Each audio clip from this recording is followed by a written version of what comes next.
Before I start painting, there is just this component that needs to be primed and surfaced. I forgot to do it when I was doing all of those other components, so I will quickly do it now. Done. When I was painting the hull, one of the things that I did was first spray the entire hull in Tamiya XF64 red-brown so that I could sand through the upper layers of the color coat that got applied on top of it to create a rust effect. At this point, I'm not sure if I'm going to use that effect on the superstructure, so to be safe, I'm just going to spray the superstructure anyway with XF64. If I don't use it, it won't matter, it'll be covered up by the color coat, but if I do want to use it and I haven't sprayed the superstructure with XF64, then I won't be able to apply the effect. While spraying the XF64 onto some of the components, I do overspray a little bit onto some of the previously applied color coats. I'm not overly concerned about this. There are a number of places on the hull where I intend to do corrections, so any overspray can just be added to that list. In this video, I won't be applying the mask and painting the navy blue onto the main battery, the secondary battery, and the gun directors. That's just because this is already going to be a long video to make. Masking and painting like this is very tedious.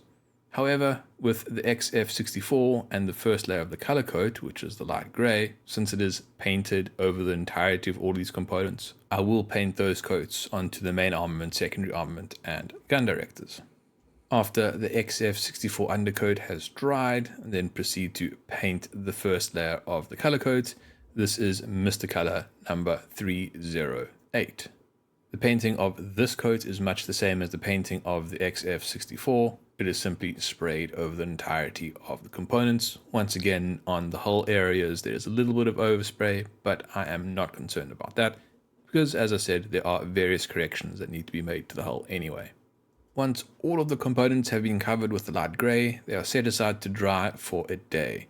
This paint is going to have a lot of masking tape applied on top of it, so I want to give it a good opportunity to properly cure. The next day, I proceed with the masking.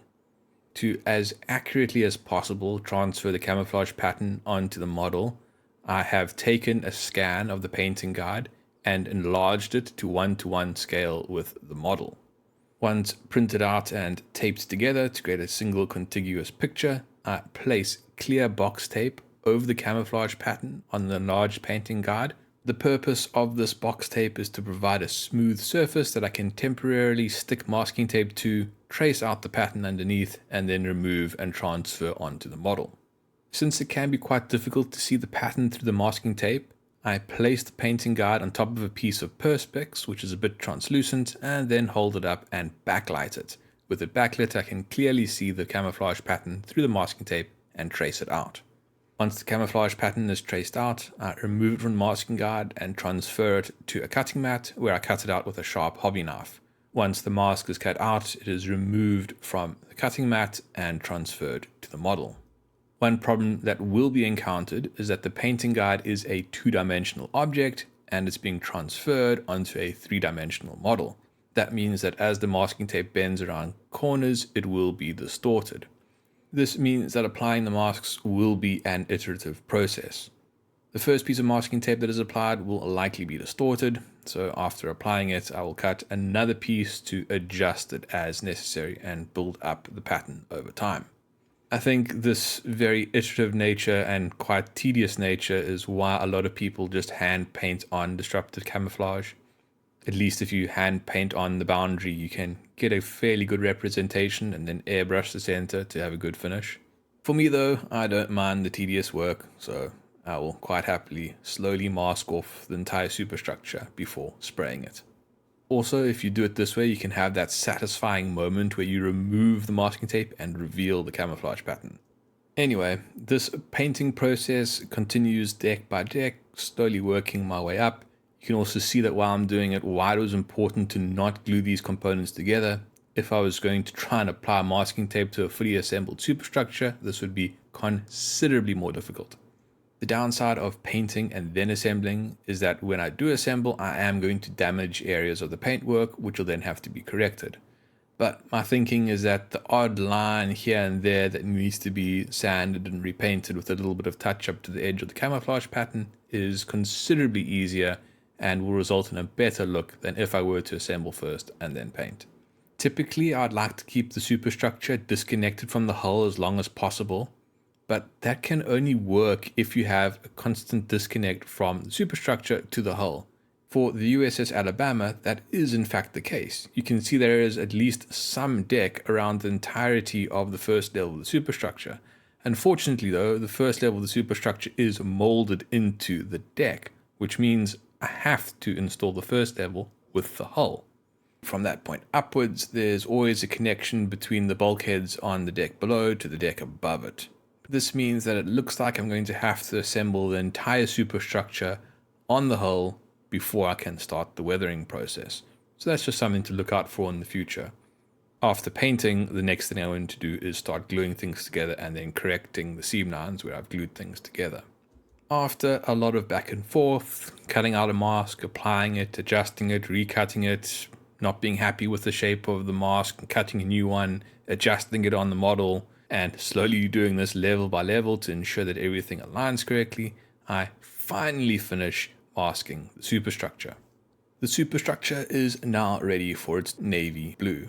This is Mr. Color number 14. With all the masking tape applied, painting is trivial. It's just a matter of applying the paint to all the areas that are exposed and ensuring I have a nice even coverage. For now, I'm not concerning myself with painting the decks, so any overspray onto the decks can just be ignored. I prefer to paint bulkheads first and then the decks because I think it's easier to mask off bulkheads than it is to mask off decks. Just less pieces of masking tape that need to be applied. Think of the circles. If I were to paint the deck first and then mask off around one of these barbettes, think how many pieces of masking tape I'd have to apply to get a nice curve around that barbette. But if I paint the barbette first, all I need is a, 2-3 millimeter piece of masking tape. I just wrap around the barbette. Far easier in my view. Anyway, that's something for another video, probably the next video. After painting the components attached to the hull, I move on to painting the various individual levels of the superstructure. After a fair amount of spraying, the navy blue paint has been applied to all of the components, and they are set aside to dry for a few minutes before I remove the masking tape and reveal the camouflage pattern. While removing the masking tape, I'm inspecting the paint underneath it, and I'm generally happy with what I'm seeing. The lines, for the most part, are nice and crisp. There are a few areas where there's a little bit of underspray, and there are a few areas where I didn't quite get good coverage with the masking tape, and some paint got sprayed through.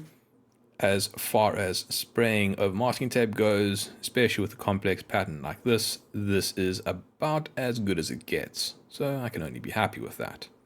Looking at the components of the superstructure that rise up from that deck, the results are also rather good. I'm very happy with how the spray has gone. It's worked out surprisingly well. The only thing to now check is to make sure that everything actually aligns up. Of course it won't, and this is something that I've expected. I have gone into this with the intention that after doing this first spray, I will need to do corrections. That is in fact why I haven't done the corrections on the hull just yet. I want to have the pattern on the superstructure align with the hull so that I can make corrections to both of them simultaneously to get as good effect as I possibly can. After all the masking tape was removed, the components were stacked on top of each other and then carefully inspected for defects. After identifying all the defects, I then devised a plan as to how I would correct them. Essentially, I wanted to avoid switching backwards and forwards between the two colors of the camouflage. I want to first spray with the light gray and then the dark gray, and ideally not have to repeat that again. So for the first round, I mask off the defects that are going to be covered with light gray and then spray them all with the light gray paint.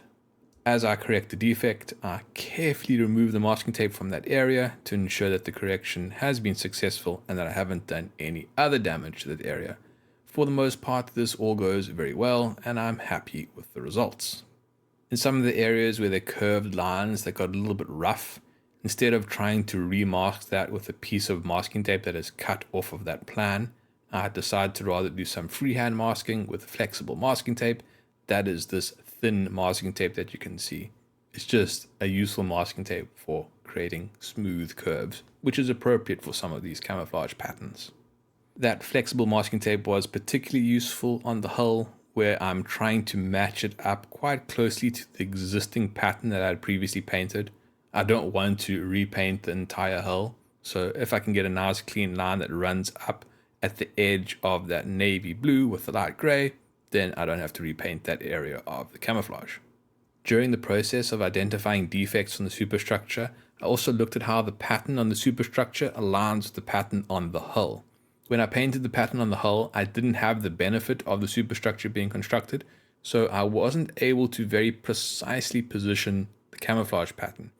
Normally, I would not have painted the camouflage pattern onto the hull when I did, but if you remember back to that video, I was experimenting with armor plating and weathering, and I wanted to be sure that what I was doing was going to create a result that I was happy with before I moved further on in the build. The consequence of that is that in some areas the camouflage pattern doesn't line up correctly, so I need to move some of these markings. In addition to moving the markings, there were also some areas where I wasn't happy with the shape of the marking on the hull, so I will also make those corrections at this time. This is a simple matter of masking the area to protect the paint that I want to retain, and then spraying the light gray to create a new base for me to mask the navy blue on top of. After applying all the light gray corrections, the masking tape is removed and the model is set aside to dry for a few hours before applying the masking tape for the navy blue pattern. The new masks for the hull are created in the same way as the masks for the superstructure. They are cut off of that painting guide and then applied to the model, this time in hopefully the correct location. On the superstructure, there are also a few locations where there were issues with the navy blue paint, so those corrections are made at the same time. As with the light gray corrections, almost immediately after painting the navy blue, I remove the masking tape just to be sure that I haven't introduced any new issues into the area. This paint is very thin, so it does dry to the touch very quickly, so it is safe for me to do this. I just wouldn't apply masking tape on top of this paint at this point.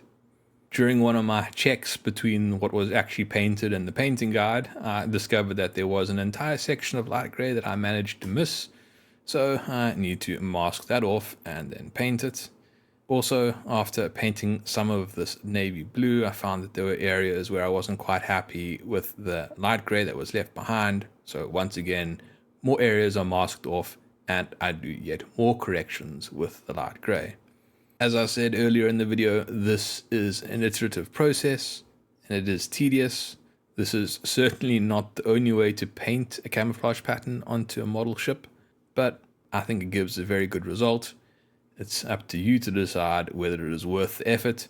For me, I think it is worth the effort, but I'm sure there are many people who will think that this is totally over the top, especially if I'm going to do heavier weathering, which is going to, well, ruin this rather pristine paintwork. I don't know, maybe there's a better to have it and not needed than need to not have it argument somewhere in there. Anyway, after that second round of light gray corrections, the masking tape is removed and the model is loosely assembled. At this point, the components are still not stuck together. I just want to get an idea of how the camouflage pattern is looking, and this is the result. That is the port side of the ship. I think that aligns quite well. Sure, there are some differences here and there, but I think that's a pretty close representation. On the starboard side, the pattern is a little bit more elaborate, especially on the superstructure, and you will notice that it appears that in some areas I haven't applied all of the light gray patterns, but if you look carefully, you'll notice that those patterns are on the 5-inch turrets, and I haven't painted those yet. So I will be painting those patterns onto the 5-inch turrets, and then when I place the turret onto the superstructure, that pattern will appear in the correct location. Other than that, I think the pattern aligns quite well on this side as well, so I am happy with the result. In the next video, I'll continue with painting. These components aren't quite ready for assembly. The decks haven't been painted, and I need to paint the deck before I start the assembly. Otherwise, painting the decks is going to become a lot more complicated. If you don't want to wait for the scheduled release of videos and want to watch them when they are uploaded, consider becoming a channel member by clicking the join button below.